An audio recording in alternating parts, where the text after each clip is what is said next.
মঞ্চের উপস্থিত রাজনীতি কমিটি কমিটির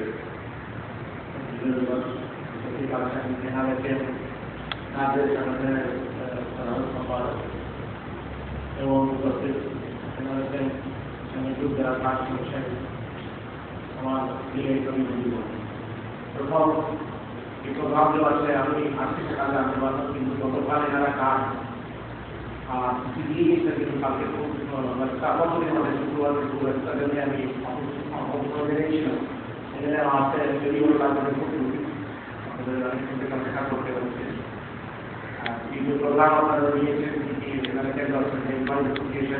বেশি পরে 3 বছর, কিন্তু এত সুন্দরভাবে আপনারা গোটা রাজ্যের থেকে যারা এসেছেন, জেলা থেকে এসেছেন, তারা এসেছেন এখানে সেন্ট্রালভাবে একটা রাজধান শিবির আয়োজন করতে পারছেন।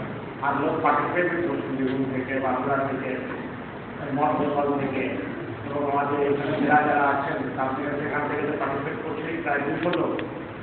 সেসব কার সঙ্গে যে আপনারা যুক্ত আছেন, তার সঙ্গে আপনাদের যে সংগ্রামের লড়াই করছে, সেখানে একটাই দাবি কি আপনাদের রেগুলারাইজেশন নিয়ে শুনছিলাম আমরা একটা কাজ কিছুটা কাজে গিয়েছে, কিন্তু এখন দরিদ্রতা আছে, সে দরিদ্রতা কাটিয়ে থাকার চেষ্টা করছে। আমাদের সঙ্গে প্রদেশের কমিটিরই আছে, প্রদেশের কমিটিরই চেষ্টা চালাচ্ছে। পরিষদে দেওয়া হয়েছে মাননীয় মন্ত্রীকে, কমিশনার সাহেবকে, অ্যাডিশনাল সেক্রেটারি হেলথকে কীভাবে তাড়াতাড়ি দেওয়া যায়। আশা করছি কিছু